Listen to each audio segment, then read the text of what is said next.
¿Qué tal? Bienvenidos. Hoy vamos a meternos de lleno en una de las revoluciones científicas más alucinantes del siglo XX. Vamos a contar la increíble historia de cómo la psicología tuvo que luchar para redescubrir la mente. Así que abróchense los cinturones porque esto tiene de todo: imperios que caen, tronos que se asaltan y metáforas que literalmente cambiaron nuestra forma de vernos.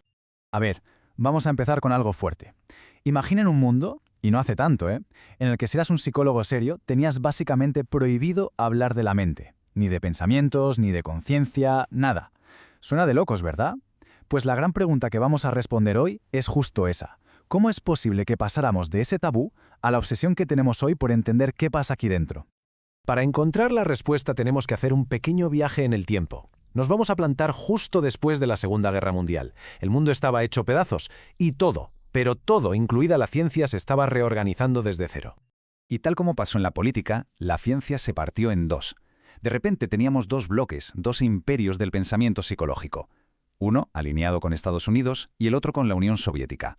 Nuestra historia, la que vamos a contar hoy, se cuece en el primero, en el Imperio Occidental, que es donde se estaba librando esta batalla por la mente.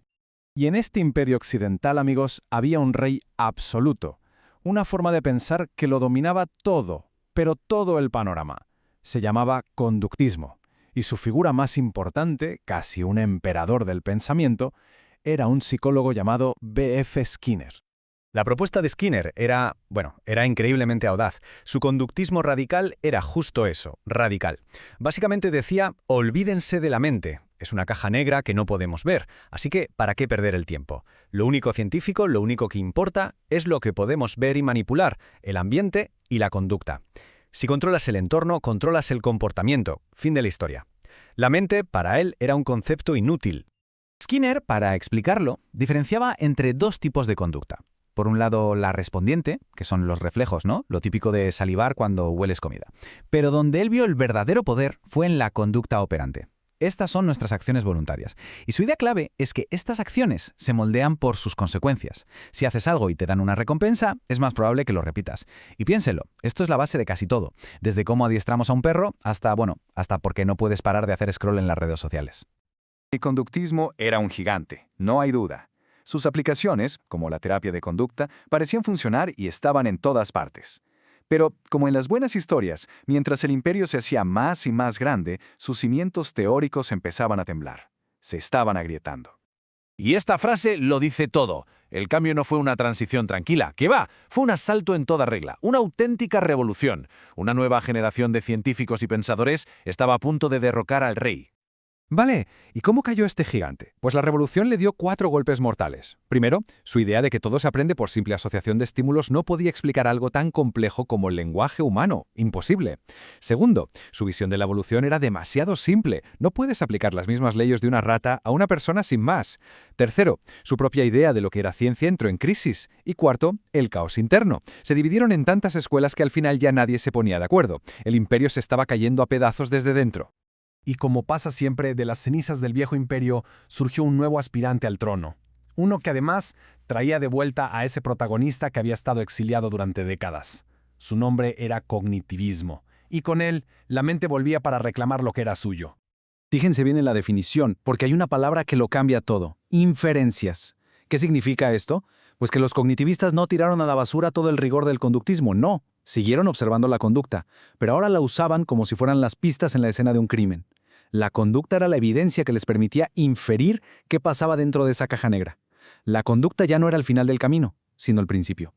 Y este es, para mí, el cambio más profundo de todos.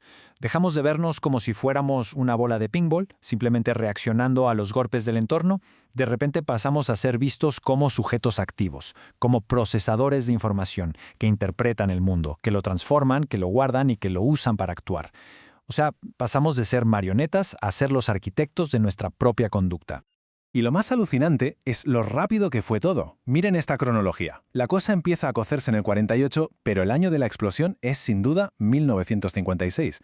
En solo unos meses de ese año nace la inteligencia artificial como campo de estudio y poquito después, en un simposio legendario en el MIT, 3 tipos, Miller, Chomsky y Simon, presentan unos trabajos que, sin que ellos lo supieran del todo, estaban fundando una nueva ciencia de la mente.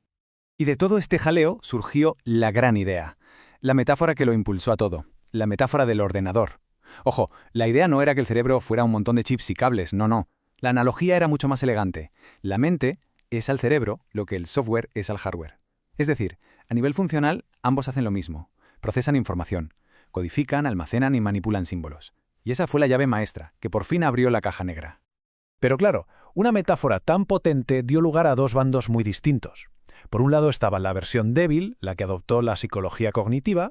Ellos decían, vale, el ordenador es una herramienta genial para simular la mente y crear modelos.